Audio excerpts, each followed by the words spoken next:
On va commencer, puisque la semaine dernière, vous étiez tous les deux autour de cette table. On avait commencé, si mes souvenirs sont bons, par Amou. On va commencer donc, cette semaine, par Ousmane Timéra et son avis tranché.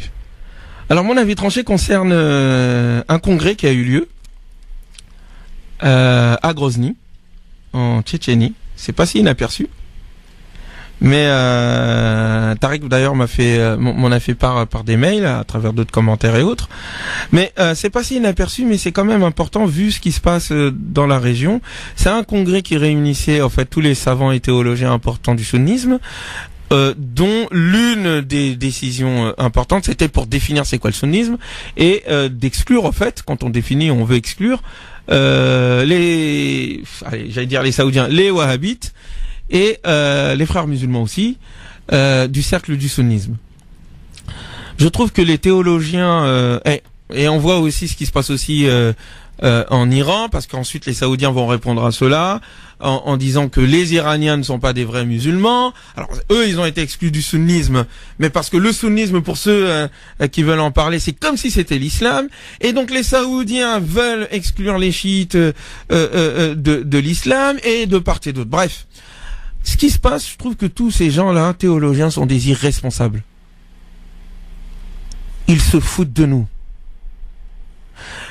Quand ces mêmes personnes nous disent qu'il y a un complot, et pour moi c'est pas un complot, c'est une stratégie, c'est écrit dans les livres. Donc, on sait ce qu'on veut dans cette région. C'est-à-dire faire en sorte de complètement semer la zizanie dans ces pays-là, de faire en sorte qu'il y ait qu'on redessine les cartes et qu'on réduise les États-nations qui sont déjà assez réduits en de plus petits États, en faisant en sorte de jouer sur les rivalités chiites, sunnites et les différentes ethnies, Kurdes, Turcs et autres, etc. Et quelquefois même, ça m'amuse de voir comment est-ce qu'on arrive à opposer les Kurdes et les sunnites. Comme si les Kurdes n'étaient pas des sunnites. Enfin bref.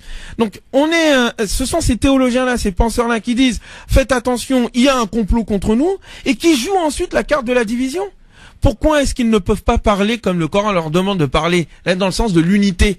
À quoi ça sert d'excommunier les uns et les autres? Chiites ou sunnites, c'est vrai qu'il y a des différences. Moi, il y a des trucs chez les chiites que je trouve ça bizarre.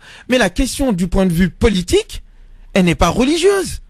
Alors, moi, je suis vraiment désolé, ces gens-là sont en train, au lieu de jouer un rôle de leader et d'intellectuel qui montent la voie de l'unité et qui font en sorte on sort un peu de la tambouille politique, ils nous y plongent dedans. C'est le meilleur moyen de précipiter toute la région dans une guerre civile, religieuse, ethnique. Ce sont des irresponsables.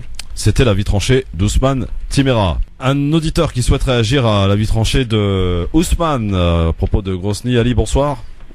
Oui, bonsoir Christophe, bonsoir Ousmane et bonsoir l'invité Wesley, non Wesley. Ouais, pardon. Hein. Donc je voulais répondre au sujet du sommet de Grozny, sommet islamique qui a réuni tout de même 200 savants, dont des oulémas, des muftis, grands muftis d'Égypte, de Yémen, de Syrie, de Jordanie, Soudan et des pays européens musulmans, etc. Et donc ces 200 savants musulmans n'ont été à Grozny que dans l'intérêt de la religion musulmane, l'islam. Et ils ne roulent pour aucun pays, ni russe, ni chinois, ni américain, personne. Ces gens, ils sont assez éduqués pour comprendre qu'ils ne rendront compte qu'à Dieu. Ça, c'est pour supprimer les doutes, oui, c'est à Grozny, c'est les Russes ou l'Iran ou je sais pas qui. Pour dire, ces gens-là, ils sont intelligents. Ils ont étudié toute leur vie, 200 savants de tous les pays, pratiquement tous les pays musulmans, ils ont exclu le wahhabisme. Le wahhabisme, il est soutenu par qui?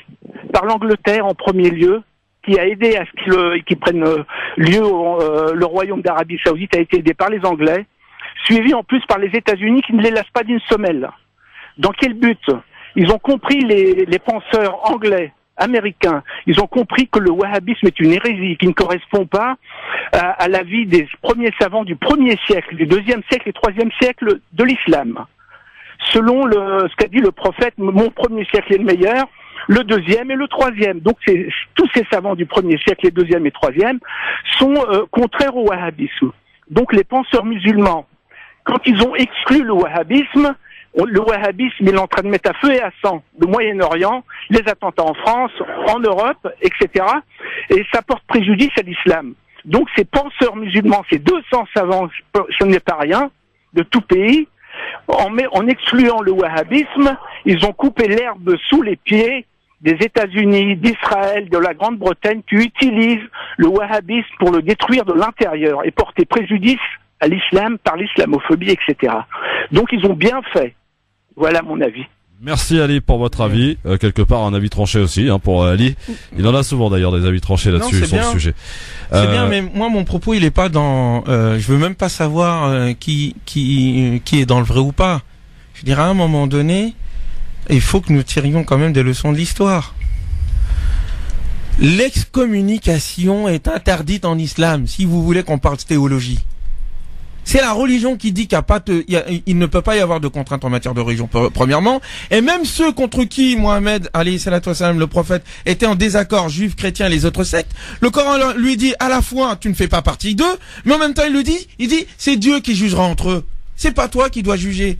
Le fait de nous exclure mutuellement les uns les autres, c'est une bêtise sur le plan politique. Là où il s'agit à un moment donné de dire qu'il y a un état de droit avec des valeurs communes qui font qu'on doit se respecter mutuellement.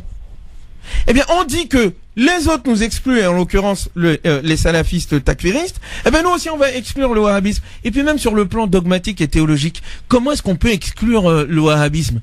C'est impossible. C'est partie prenante du sunnisme pour ceux qui connaissent l'histoire. Le sunnisme est né avec Ahmed ibn Hanbal.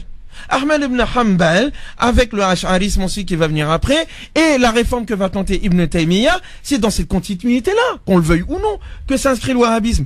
Le wahhabisme, je trouve effectivement qu'il y a des excès, mais c'est un excès qui est issu du sunnisme. Et puis, pour ma part, je pense que même en tant que théologien et intellectuel, ces gens-là savent très bien comment le sunnisme est né. C'est une question historique, c'est pas coranique. Le sunnisme n'existe pas dans le Coran. Le chiisme n'existe pas dans le Coran. Le mu'tazilisme n'existe pas dans le Coran.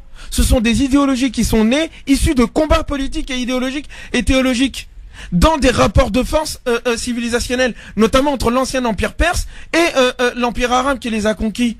Et nous, au XXIe siècle, voulant régler le problème et permettre l'unité des musulmans et avoir une mission salvatrice pour l'humanité, on est en train d'essayer de faire revivre des vieux combats entre sunnites, chiites, salafistes, ash'arisme, etc. C'est ça que je dis, c'est des irresponsables, parce qu'ils savent aussi bien que moi, voire mieux, que le sunnisme en lui-même, c'est une question historique.